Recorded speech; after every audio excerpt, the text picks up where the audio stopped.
Direction le Népal à présent. Ce pays vient de connaître plusieurs tragédies en quelques jours. D'abord ce blizzard terrible qui a tué une quarantaine de personnes dans l'Annapurna, dont 4 touristes israéliens. Et puis un accident de car la semaine dernière où là encore des touristes israéliens ont trouvé la mort. Une destination très prisée des touristes, mais le Népal s'avère donc particulièrement risqué. Reportage de notre envoyé spécial Maël Benoliel.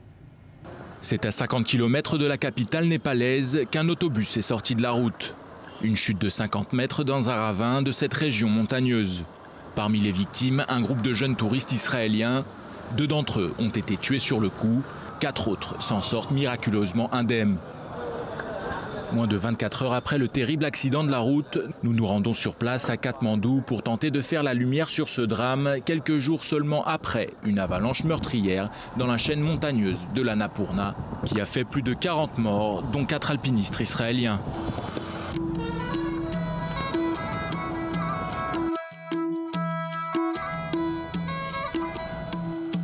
Après 2 heures de voyage en pleine montagne, le long d'une route vertigineuse en piteux état, nous arrivons à la tombée de la nuit sous une pluie diluvienne. Et en bas du ravin, l'autobus, ou du moins ce qu'il en reste. C'est précisément à l'endroit où je me trouve que le bus qui allait vers Langtang est sorti de sa route. Un accident de la route mortel, 14 personnes sont décédées et 25 autres ont été blessées. Nous retrouvons sur place le responsable de la mission de secours. C'est une semaine difficile. Il y a déjà les 4 morts de l'Annapurna et maintenant 2 autres après cet accident. Ça n'arrive pas souvent. Là, ce qu'on voit, ce sont les affaires qui ont été apportées au poste de police du village, pas loin d'ici, qu'on est venu récupérer. Il y a aussi les passeports des victimes dont nous avons besoin pour rapatrier les corps. Maintenant, on va aller rendre leurs affaires aux blessés. Et c'est dans cet hôpital que les survivants ont été admis en attendant leur rapatriement en Israël.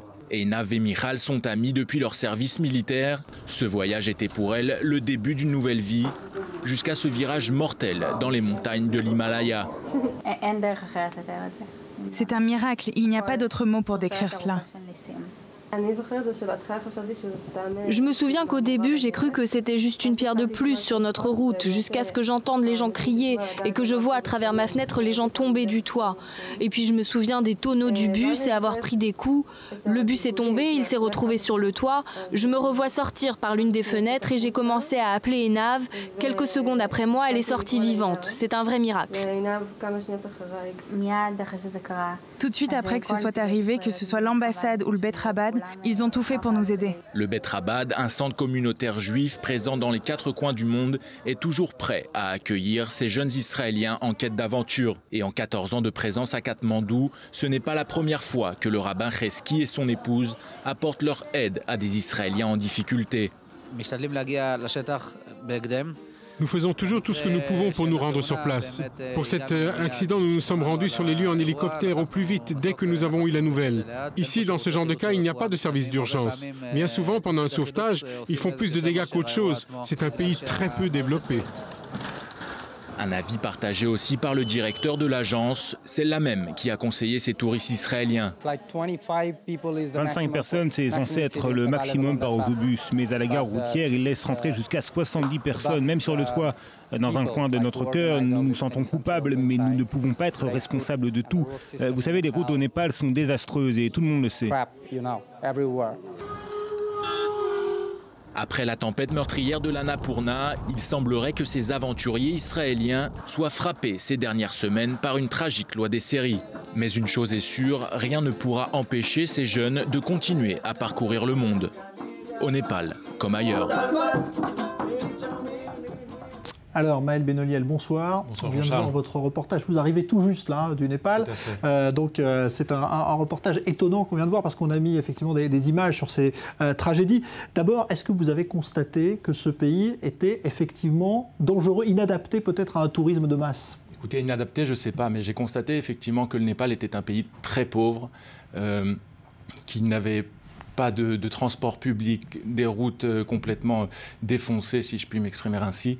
Et effectivement, c'est une mentalité qui est complètement, et une culture complètement différente de la nôtre en Israël ou en France, par exemple. Alors que viennent chercher justement ces touristes israéliens qui, on le voit, sont très nombreux, des jeunes pour la plupart. Pourquoi viennent-ils au Népal? Écoutez, dans la plupart des cas, c'est presque de tradition en Israël. C'est après les 2 ans, ou pour les femmes et 3 ans pour les hommes, de service militaire.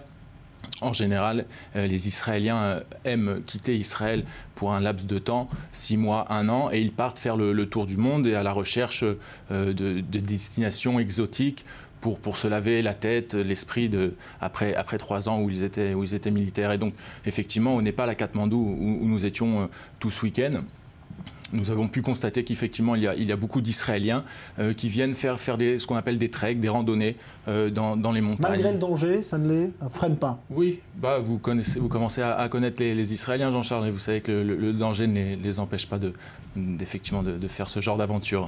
Merci. Merci beaucoup, Maël Benoliel, donc reportage ramené de Katmandou au Népal. Au Brésil,